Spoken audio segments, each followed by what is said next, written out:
rough out here. Chick came to me the other day and said, Quick, I suck your dick for a dozen of eggs. I said, what you do for 2? I get mine from Costco. They give you 3 dozen. I give you 2 for that thing. Man, she sucked my dick and ate my groceries. I'm selling chickens now. Anytime she come over, you gonna get some chickens from me. These ain't just, I learned one goddamn thing. There's no such thing as an unqualified white man. His pigmentation is his qualification. Because Trump had 34 felonies, and he still became president of the United States. I know R. Kelly in jail mad to the motherfucker. I only had 4 and you won't let a nigga sing a song. He could be president, but I can't drop an album. I gotta sing through a collect call. We gotta get R. Kelly back home. We gotta get R home. R gotta come home. But he coming home, because they got Puffy now. To myself, we still dying of illness they done already cured for. And it's the scary shit in the world, because certain people, you know something wrong with your body, but you don't go. See, me personally, I would hate for something be wrong with my damn body, and I never, ever do nothing about it. And then I just let it go and go, and then finally be rushed to the hospital, and doctor like, ooh, if you'd have got here 3 weeks ago, that shit was just in your ear. Where's that now? In your foot. How long I got? Tomorrow. It's the scariest shit in the world. I get a physical every year. This year was no different. Doctor came in. I said, how I'm doing, doc? He said, I got your lab result back. Everything is looking good. You just have one minor discrepancy. I said, what's that? He said, your PSA is high. I said, what's that? He said, that's an indicator of your prostate. You being a black man, prostate cancer is prevalent in your community. What I need you to do is go back and see the reception, make another appointment, come back. I'm going to do a prostate exam along with your physical. I'm running behind about a month and a half. I should be able to get to see you then. I'm like, fuck that nigga. We doing this shit today. I got Obamacare, nigga. Put that shit on the bill. Let's run that shit up before that Republican care comes. I say, you want to do it today? I say, yeah, I want to do it today. So I started rolling up my sleeves.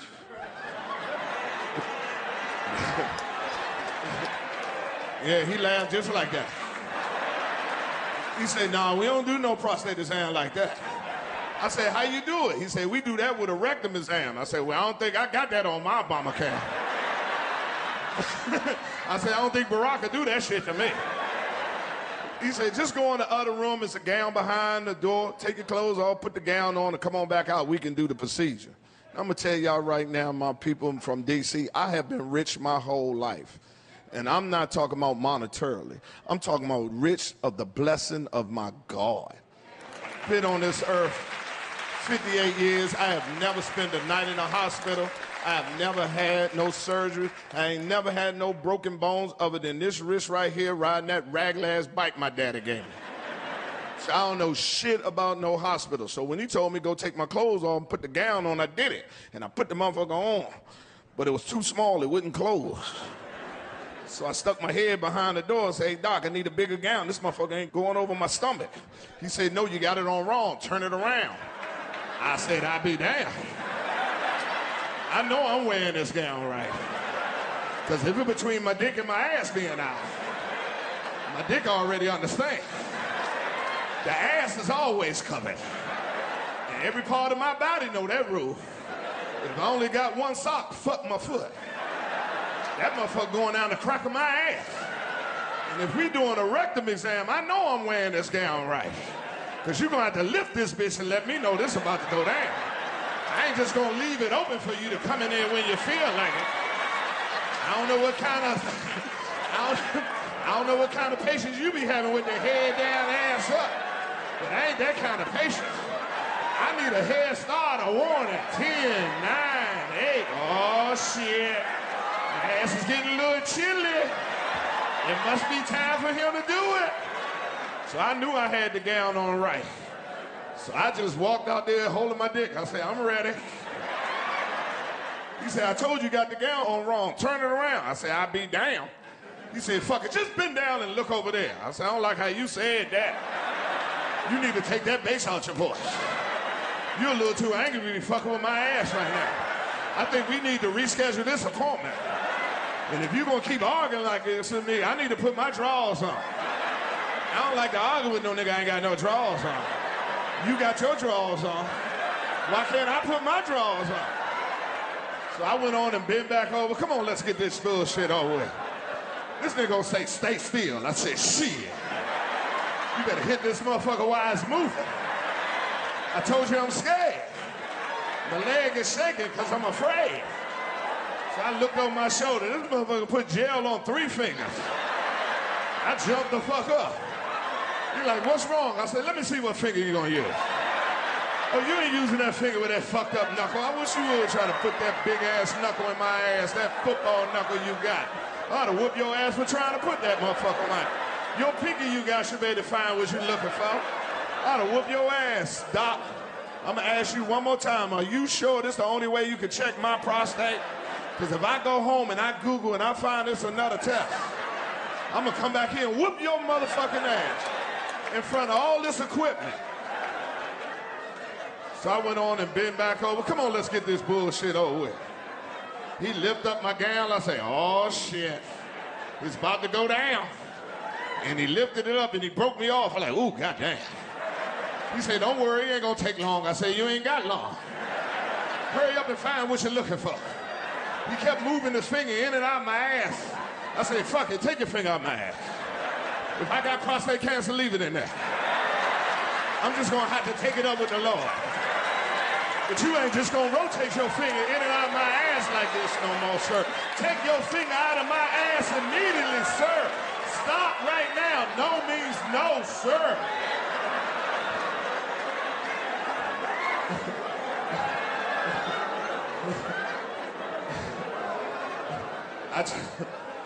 I got up, nigga, try to fix my goddamn gown. He gonna take the glove off all seductively. One finger at a time. Gonna look me in the face. Give me a box of tissues, talking about wipe yourself off. Pull your drawers up. Follow me in the other room. I said, this nigga just assaulted me. I've been raped. I went and bought me a Me Too t-shirt. I went all to the meeting. I like, me too, bitch, it's me too.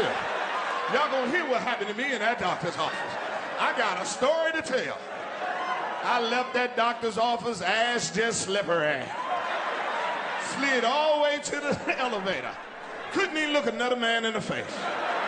I like, he broke me in there, he broke me in there. See the gay dude, I like, you a soldier. You could take a dick, I couldn't take a pinky. You tough, Twan, you tough. If you taking a dick every night, these ain't... When I got out the military, they said Atlanta is the mecca for black people. But when I got up here, they only had 3 houses. Illegal pharmaceuticals, stripping, and the music business. I wasn't in none of those. So I went on and opened my own comedy club and been in the joke-telling business ever since. I want to say this from the bottom of my heart. I think I speak for all black people. Good luck. That white man looking for you. You're hot right now. Split up. This ain't the time to be riding 6, 7 deep in a pickup truck. He gonna throw your ass up out of here. You don't know this white man like I do. Stay away from Home Depot. Don't pick up no lawnmower, don't move no refrigerator, don't you do none of that shit. That white man looking for you.